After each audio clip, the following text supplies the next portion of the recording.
안녕하세요, 설계쌤입니다. 네, 오늘은 파트 세 번째 CAD 시스템 이어서 가고요. 네, 그 두 번째 시간으로 챕터 2 도면 작업에 대해서 한번 이야기해 보려고 합니다. 도면 작업이라 하면 저희가 쉬이 CAD 프로그램을 상상하실 수도 있겠는데요. 꼭 CAD 프로그램뿐 아니라 우리가 2D 도면 작업을 할 때 어떤 개념을 가지고서 작업해야 되는지 이런 것들이 좀 전반적으로 나와 있는 부분이라고 보시면 되겠습니다.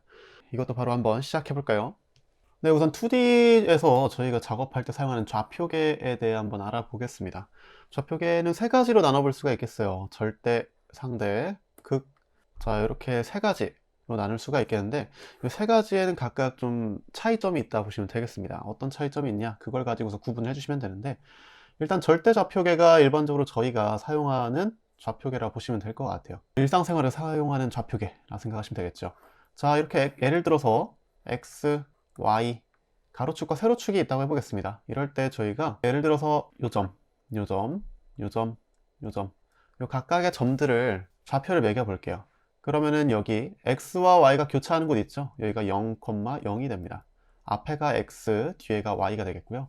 그 다음 여기서 여기까지 거리가 X라고 해보겠습니다. 자, 그러면은 이 두 번째 점의 좌표는 X, 0이 되겠죠. 그 다음 여기는 X, Y인 겁니다. 여기서 위로 올라간 게 Y라고 했을 때요. 그리고 자, 옆으로 돌아온 거 여기도 똑같이 이제 X만큼 돌아오겠죠. 네, 그러면은 여기에 좌표 0, Y가 됩니다. 그러니까 지금 저희가 순서대로 이렇게 이동해 가면서 얘기하긴 했지만 어디로부터 어디까지 어떻게 이동했는지 이런 것들이 크게 상관없이 해당 그 지점이 기준점이라고 할 수 있는 0, 0 원점이죠. 원점으로부터 얼마나 떨어져 있는가를 기준으로 해서 좌표 값을 매겨주는 것, 이게 절대 좌표예요. 그러니까 이 원점이 절대적인 어떤 역할을 하고 있다라고 보시고 원점으로부터 얼마나 떨어져 있냐를 나타내는 거라 보시면 되겠죠. 상대 좌표로 보게 되면은 이 각각의 순서가 똑같더라도 값이 좀 달라지게 됩니다. 자, 어떻게 달라지냐? 첫 번째 여기 0,0이었죠. 여기가 첫 번째였습니다. 그 다음에 두 번째 점. 자, 여기서 여기까지 이동한 게 x 값이라고 해볼게요. 그러면은 여기의 좌표는 x, 0이라고 해서 움직여주면 되는 거예요. 자, 그 다음 여기에서 똑같이 아까처럼 위로 살짝 올라가 볼까요? 네, 세 번째고 여기 y만큼 올라가 본다고 할게요. 자, 그럼 여기는 어떻게 입력해야 되냐? x, y였지 아까는. 근데 우리가 두 번째 점 기준으로 했을 때 위로 y 값만 이동했지 x 값은 변하지 않았잖아요. 그래서 0, y가 됩니다. 자, 이해되실까요? 네, 두 번째 점으로부터 우리가 y 값, 그러니까 세로축으로만 이동했기 때문에 x 값은 변하지 않아서 0이 되는 거고요. 다음 여기서 다시 왼쪽으로 네 번째 한 번 더 이동해 보겠습니다. 자, 이때 x만큼의 거리를 이동하게 되겠죠. 그럼 여기는 어떻게 되는 거냐? 마이너스 x, 0이 됩니다. 왜 마이너스 x냐? 오른쪽이 플러스 방향, 왼쪽이 마이너스가 되는 거예요. 왜? 원점이 여기 있잖아요. 그리고 위에가 플러스, 아래가 또 마이너스가 됩니다. 자, 그래서 저희가 세 번째에서 네 번째 갈 때는 x만큼 좌측으로 이동했으니까 x 값이 마이너스 x 값만큼 이동했겠고요. 그리고 y 값은 변하지 않고 그대로였죠. 자, 이런 식으로 우리가 그 전 위치에서 얼만큼 이동했느냐. 첫 번째에서 두 번째 갈 때는 x만큼 이동했고, 두 번째, 세 번째 갈 때는 y만큼 이동했고, 세 번째에서 네 번째 갈 때는 x만 마이너스 x만큼 이동한 거죠. 자, 이런 식으로 내가 그 전에 어디에 있었느냐, 거기로부터 얼마만큼 이동했느냐를 나타내는 것이 이제 상대 좌표계. 그러니까 우리의 기준점이 상대적으로 계속 변한다라고 보시면 되겠죠. 자, 마지막으로 세 번째입니다. 이건 극좌표계인데 이거는 각도로 표현한다고 보시면 될 것 같아요. 자, 그러니까 저희가 방금까지는 x, y, 가로축과 세로축으로 몇 만큼 이동했는지 그 정확한 값을 가지고서 이렇게 이동을 시켜줬었죠. 근데 극좌표계는 자, 오른쪽에 보시다시피 자, 여기로부터 어떤 각도만큼 이동할 것이냐. 자, 이 각도를 가지고서 표시하는 체계다 라고 보시면 됩니다. 절대와 상대는 정확한 좌표 값을 가지고, 세 번째 극좌표는 각도를 가지고 이렇게 움직인다 라고 보시면 되는 거죠. 자, 그럼 저희 개념 잡기 문제 한번 확인해 보겠습니다. CAD 시스템에서 마지막 입력점을 기준으로 다음 점까지의 직선 거리와 기존 직교축 그리고 그 직선이 이루는 각도로 입력하는 좌표계는 무엇이냐. 자, 보니까 마지막 입력점을 기준으로 해서 다음 점까지의 직선 거리래요. 자, 이러면 일단 절대는 아니고 상대죠. 그렇죠?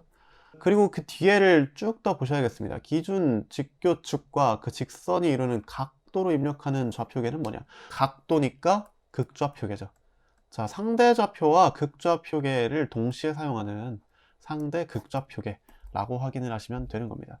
자, 여기 아래 있는 거 한 번 더 읽어보시면 충분히 이해가 되시겠죠. 그래서 정답은 4번이 되겠습니다. 다음으로 이제 2D 도면 작업 준비에 대해서 한번 알아볼 건데요. 우선 저희가 2D 도면 만들 때 어떤 그리기 도구 기능을 사용하는지 먼저 확인해 보겠습니다. 첫 번째로 동적 입력이라는 게 있는데요. 예를 들어 CAD 프로그램을 사용하게 되면은 저희가 입력창이 밑에 이렇게 고정이 되어 있습니다. 그래서 명령어라든지 숫자라든지 이런 거를 아래쪽에다가 입력을 하게 되고 그것들이 이렇게 누적되면서 이제 보여주기도 하고 혹은 숨길 수도 있는데요. 근데 밑에 입력창을 두는 것뿐만 아니라 저희 마우스 포인터가 여기 있을 거 아니에요. 그 마우스 포인터에 옆에 이런 식으로 창이 하나 나오기도 합니다. 그래놓고 예를 들어서 원을 그렸다면 그때 이제 값을 어느 정도로 할 것인지 아니면은 선을 그릴 때 간격을 얼마나 이렇게 넣어줄 것인지 그것들을 작성하는 사람이 작업자가 옆에 바로 보면서 값을 입력할 수 있게 해주는 그런 기능이 있다는 거죠. 이게 바로 동적 입력입니다. 입력창이 동적으로 움직이고 있다는 거예요. 네, 그렇게 보시면 되겠고 그 다음으로 그리드입니다. 네, 그리드는 도면이 이런 식으로 모는 종이처럼 격자가 보여지는 거예요. 격자.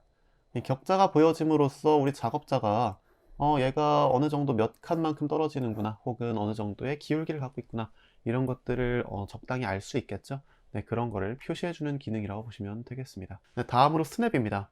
스냅은요 마우스 포인터를 움직이면은 굉장히 작은 단위로 미세하게 움직일 수가 있어요. 0.000 뭐 이런 소수점 단위로 저희가 마우스를 움직이는 대로 그 값이 누적되면서 이렇게 이동을 하다 보니까 어떻게 보면은 작업자에게 자율성을 부여하고 어떻게 보면은 작업자가 정확한 값을 넣기가 굉장히 어려워지고 두 가지가 좀 복합적으로 기능이 주어진다 보실 수 있을 것 같아요.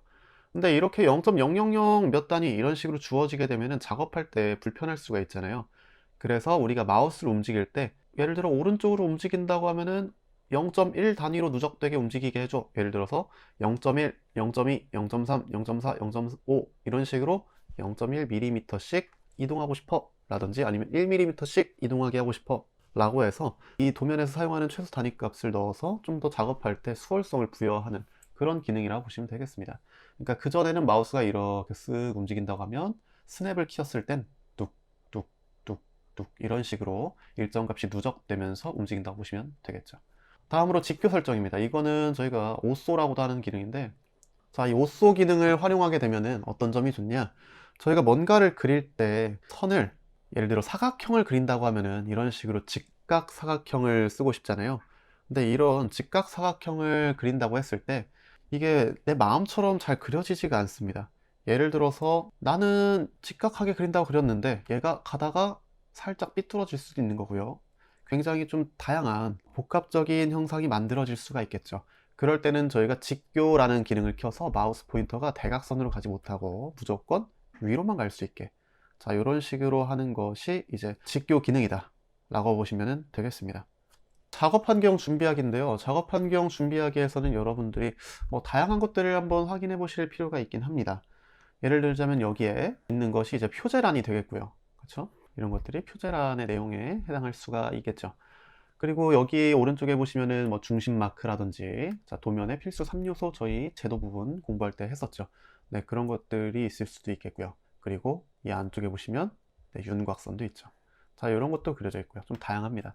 자, 이런 것도 있겠지만 한 페이지 넘겨보시면 자, 이런 내용이 있어요. 자, 첫 번째로 작업 한계를 설정해 줘야 된다. 자, 이건 뭐냐? 저희 CAD 프로그램 사용하시면은 모니터에 나오는 거 이외에도 저희가 거의 무한대에 가깝게 영역을 사용할 수가 있습니다. 근데 이렇게 너무 넓게 사용을 해봤자 저희가 출력할 때는 사실상 A3 용지나 A2 용지 이런 용지에다가 출력을 하게 될 거잖아요. 그러니까 내가 이 A3 크기나 A2 크기 바깥에 그린 것들은 뭐 예를 들어서 나만의 어떤 공간으로 활용할 수 있게 그러니까 작업 한계라는 걸 설정을 해주는 겁니다. 이 안쪽에 있는 것만 실제적으로 뭔가 출력을 하거나 아니면은 컴퓨터가 인식할 수 있게 하거나 자, 이런 공간을 먼저 리미트로 설정을 해줄 수가 있고요. 그러고 나서 거기에다가 필수 요소들 이런 것들을 작성을 해주는 거죠. 뭐 투상법 같은 경우에는 뭐 몇 각법을 할 거냐, 척도 현척으로 할 거냐, 배척으로 할 거냐, 아니면 축척할 거냐 이런 것도 결정을 해줘야 되고요. 거기서 사용하는 단위는 어떤 거 쓸 거냐, 뭐 정밀도는 어떤 거 쓸 거냐, 자 이런 것들까지 결정을 해줘야 된다. 뭐 그런 얘기입니다. 네, 이런 걸 한 번씩 보시면 될 것 같은데 이거는 잘 보고 계셔야겠죠. 네, 저희 제도에서도 했던 부분입니다. 선 굵기와 색상과 용도에 맞춰서 어떤 것들을 사용할 수 있고 어떤 것들을 사용할 것인지, 네, 이런 것들 알고 계시면 좋겠죠. 네, 다음으로 이제 도면층 작업, 레이어라고 되어 있는데요. 여기에서 하는 것들은 저희가 해당 도면에서 어떤 굵기의 선을 사용할 건지, 그리고 색상은 어떤 거 사용할 건지, 그리고 선의 타입은 어떤 걸 사용할 건지, 자, 이런 것도 설정을 다 해줄 수가 있습니다. 그와 더불어서 내가 보고 싶은 선들만 선택해서 활성화 시켜주거나 비활성화 시켜주거나 이런 것도 가능하거든요. 자, 이런 것들을 왜 해주는 거냐? 저희가 하나의 도면에 여러 가지 형상을 다 겹쳐서 표현을 할 수가 있어요. 다 겹쳐서 표현해 놓고 그들 중에서 내가 원하는 것만 활성화시키면 내가 원하는 파트들끼리 이렇게 겹쳐 보이게 할 수 있고, 비활성화함으로써 내가 지금 보기 싫은 것들은 이제 비활성화해서 안 보이게 할 수도 있고, 그리고 출력할 때도 뭐 선 굵기라든지 이런 것들도 다 바꿔줄 수가 있습니다. 네, 그런 걸 해줌으로써 우리가 예를 들어 현실에서는 종이 여러 장을 이렇게 겹쳐서 비교해야 됐던 것들이 CAD 작업에서도 충분히 그런 것들이 해줄 수 있도록, 보여질 수 있도록 하는 것이죠. 네, 그거를 위해서 여러 가지 이제 옵션을 사용할 수 있다. 네, 그런 내용이라 보시면 되겠습니다. 네, 이건 한번 읽어보시면 될 것 같아요. 네, 그럼 넘어가 볼까요? 네, 다음으로 이제 도면 작성하는 방법입니다. 뭐 도형을 그릴 때 어떤 식으로 옵션을 사용해서 내가 표현하고 싶은 것들, 예를 들어 점, 선, 뭐 원, 어떤 다각형들, 이런 것들을 어떻게 표현하는지 그 방법에 대해서 좀 적어 놨는데요. 사실 이 부분은 문제로 내기가 굉장히 어려운 부분이에요. 그래서 이것들이 기출에 등장한 적은 거의 없긴 합니다. 그렇지만 한 번쯤 알고 계시면 또 도움이 될 수 있을 것 같아서 이제 적어 놨습니다. 간단히 하나씩 한번 읽어보도록 할까요? 네, 점 그리기. 점 그리기는 마우스 커서를 이용해서 내가 찍고 싶은 곳, 네, 거기를 가서 이렇게 클릭해서 찍어줄 수도 있겠고요. 그리고 그 밖에는 키보드로 좌표 값을 이용하는 방법이 있습니다. 네, 저희 절대좌표, 상대좌표가 이제 증분좌표라고도 하는 거죠. 네, 그리고 극좌표, 이런 것들을 이용해서도 찍어줄 수가 있겠고요. 네, 거기에서 이제 다양한 옵션들을 이용해서 우리가 해줄 수 있다 라는 것들을 좀 적어 놓은 겁니다. 이거 한번 읽어보시면 될 것 같습니다. 네, 다음으로 선 그리기입니다. 선 그리기는 저희가 점 그릴 때처럼 클릭, 클릭, 두 번 클릭하면 사이가 연결되는 이런 방식으로 그려줄 수가 있겠고요. 그리고 키보드 입력을 통해서 저희가 값을 넣어줄 수도 있습니다.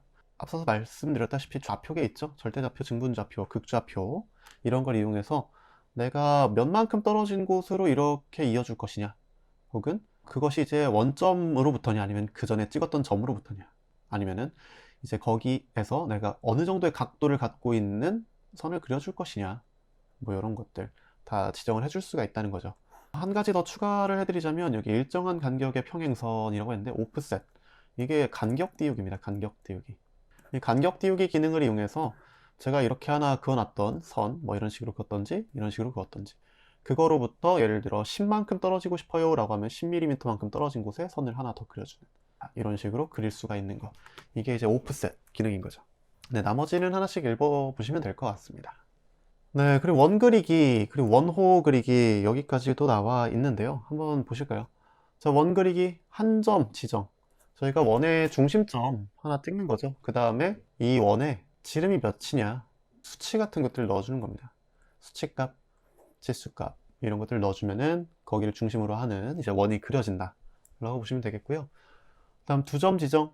원호의 양 끝점을 연결하는 원, 그러니까 두 점 통과하는 원. 자, 이런 식으로 찍으면은 이렇게 연결되는, 이런 거라고 보시면 되겠죠. 세 점 지정 같은 경우에는 두 점 지정에다가 그리고 중심점까지 좀 생각한다 라고 생각하시면 될 것 같습니다. 뭐 나머지 내용 읽어보시면 될 것 같고요.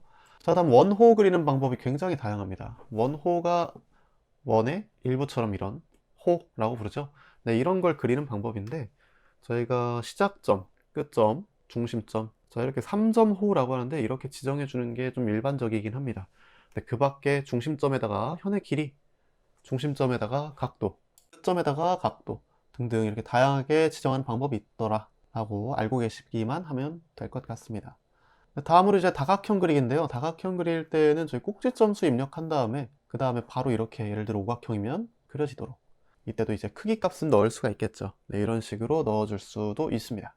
아까 이 부분 시작하기 전에 말씀드렸지만 이걸 다 외우셔야 되는 건 절대 아니에요. 다 외우셔야 되는 건 아니고, 그런 식으로 그릴 때 내가 뭐 점을 하나를 이용해서, 점을 두 개를 이용해서, 혹은 뭐 치수값을 넣어줘서, 그리고 그때 치수값을 넣을 때 상대좌표든지 아니면 뭐 절대좌표든지, 자, 이런 식으로 표현할 수가 있겠구나, 그런 식으로 이제 표현이 가능하구나, 이런 것들을 좀 이미지화만 해두시면 충분하실 것 같습니다. 자, 그럼 개념 잡기 문제 하나 풀어보면서 넘어가 보도록 하겠습니다. 자, 이렇게 읽어보시면 되는데, 문제가 나오더라도 이 정도로 이런 식으로 나오게 됩니다. 그러니까 어떤 식으로 그릴 수 있냐, 이렇게 물어보는 거는 좀 쉽지 않은 출제 방법이다 보니까, 그렇기보다는 자, 원을 정의하고자 한다. 원으로 정의할 수 없는 것은 무엇이냐, 이거를 그릴 수 있는 방식 중에 자, 이것의 정의가 어떻게 되냐, 이런 식으로 많이 물어보게 됩니다. 그래서 하나씩 한번 읽어보시면, 첫 번째, 원의 반지름과 원을 지나는 하나의 접선으로 정의할 수 있다. 두 번째, 원의 중심점과 반지름으로 정의할 수 있다. 세 번째, 원의 중심점과 원을 지나는 하나의 접선으로 정의할 수 있다. 원을 지나는 세 개의 점으로 정의할 수 있다, 라고 되어 있어요. 자, 그럼 여기서 저희가 해볼 수 있는 거는 좀 다양하게 생각을 한번 해보시는 거죠, 하나씩. 자, 원의 중심점이 있고 거기로부터의 반지름 값을 줬습니다. 자, 그러면 원 이렇게 생겼구나 라고 정의할 수 있겠죠. 그러니까 2번은 맞는 겁니다. 자, 3번 볼까요? 원의 중심점과 원을 지나는 하나의 접선으로 정의한다. 자, 접선이라는 건 원이 있을 때 원에 접하는 선인 거잖아요. 그럼 사실상 반지름과 접선이 주어졌다면 여기부터 여기까지 거리가 주어진 거라고 볼 수 있습니다. 그러니까 사실상 반지름이 주어진 거라고 우리가 생각할 수도 있겠죠. 그래서 이거는 원을 정의할 수 있는 방법이 됩니다. 자, 다음으로 원을 지나는 세 개의 점으로 정의할 수 있다. 점을 대충 세 개를 찍어 볼까요? 그럼 이 세 개를 다 지나는 원은 찌그러지든 아니든 간에 세상에 하나밖에 존재할 수가 없습니다.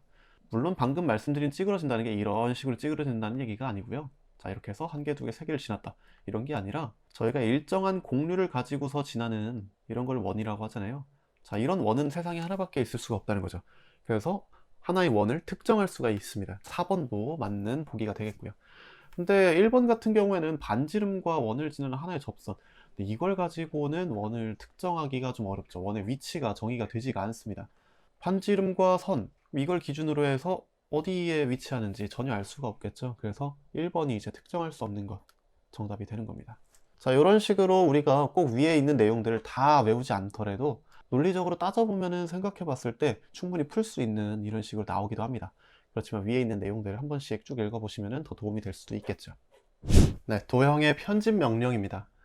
저희가 이런저런 도형 만들거나 할 때 단순히 점 찍고 선 그리고 도형 그리고 이런 거 이외에 우리가 이런 만들어진 것들을 편집하는 기능이 뭐가 있냐 한번 봐야 되는데요.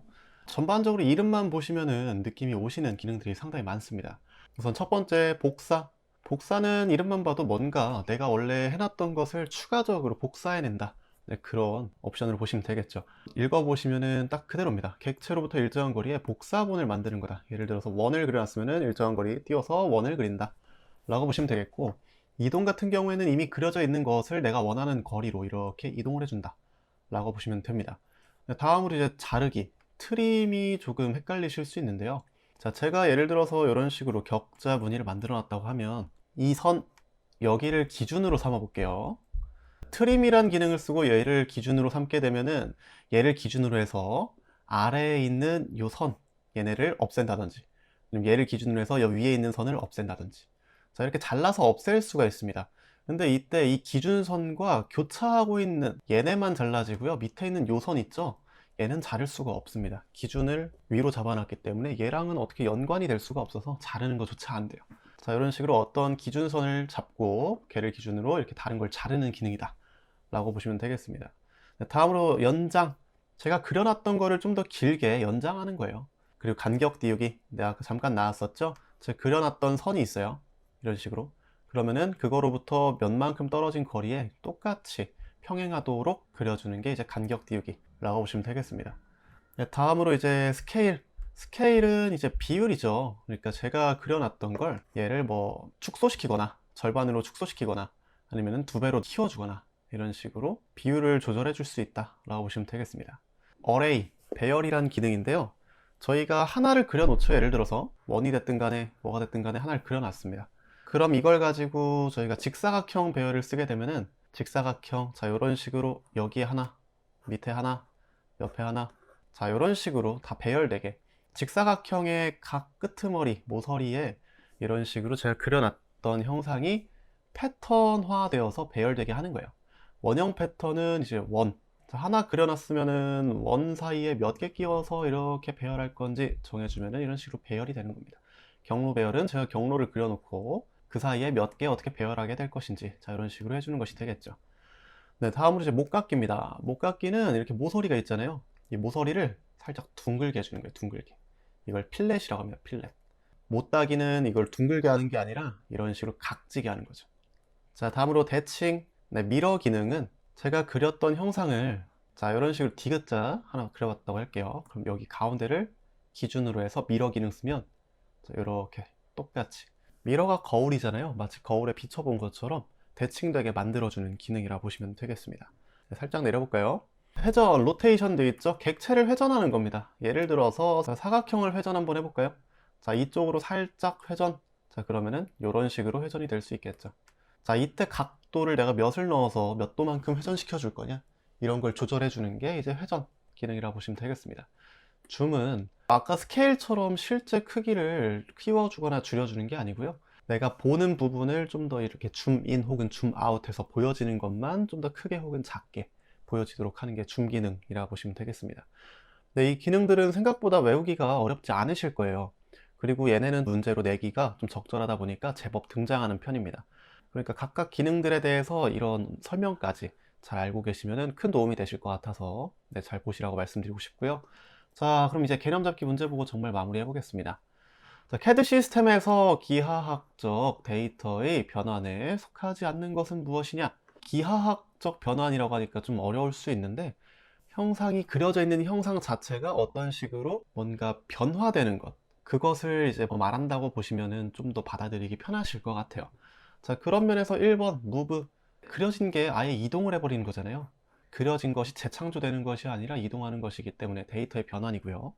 회전도 마찬가지, 그려진 것이 뭔가 변화하는 것이죠. 스케일링도 그려져 있는 것의 비율을 조절하는 거니까 그런 변환이라 볼 수 있겠는데, 리드로잉 같은 경우에는 아예 없애고 다시 그리는 게 리드로잉이잖아요. 그럼 이건 변환이 아니죠? 재창조죠. 네, 그래서 정답이 4번이 되는 겁니다. 자, 이런 식으로 문제를 물어볼 수 있고, 아예 위에 있는 기능들 적어놓고 이거에 해당하는 기능의 이름 무엇이냐, 이런 식으로 물어보기도 합니다. 그러니까 여기는 좀 잘 알고 계시는 게 좋을 것 같네요. 이렇게 해서 정말로 마무리 해볼 텐데요. 파트 3 같은 경우에는 정말 나오는 범위가 너무 방대하면서 이상한 부분들이 나오는 문제들이 꽤나 있습니다.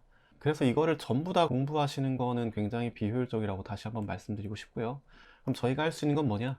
최대한 애초에 60문제 중에 많이 나와도 한 3에서 4문제밖에 안 나와요. 그러니까 저희가 이거를 다 맞추겠다 라고 전략을 짜시기보단, 여기에서 내가 기출에 나왔던 거는 확실히 맞추고 가겠다 라고 생각하시는 게 좀 바람직하지 않을까 라고 말씀드리고 싶습니다. 왜냐면 기출에 나온 것만 보게 되면 확실히 공부 양이 줄어드는데, 그 공부 양이 줄어든 만큼 다른 부분을 좀 더 투자할 수 있는 시간이 생기니까 좀 이 부분에 대해서 너무 스트레스 받지 마시고, 저희가 기출 문제 최대한 분석하고 제가 특별히 좀 말씀드렸던 것들, 이런 것들 좀 더 보시면서 공부하시면 어렵지 않게 넘어가실 수 있지 않을까 생각이 듭니다. 네, 오늘 고생 많으셨습니다.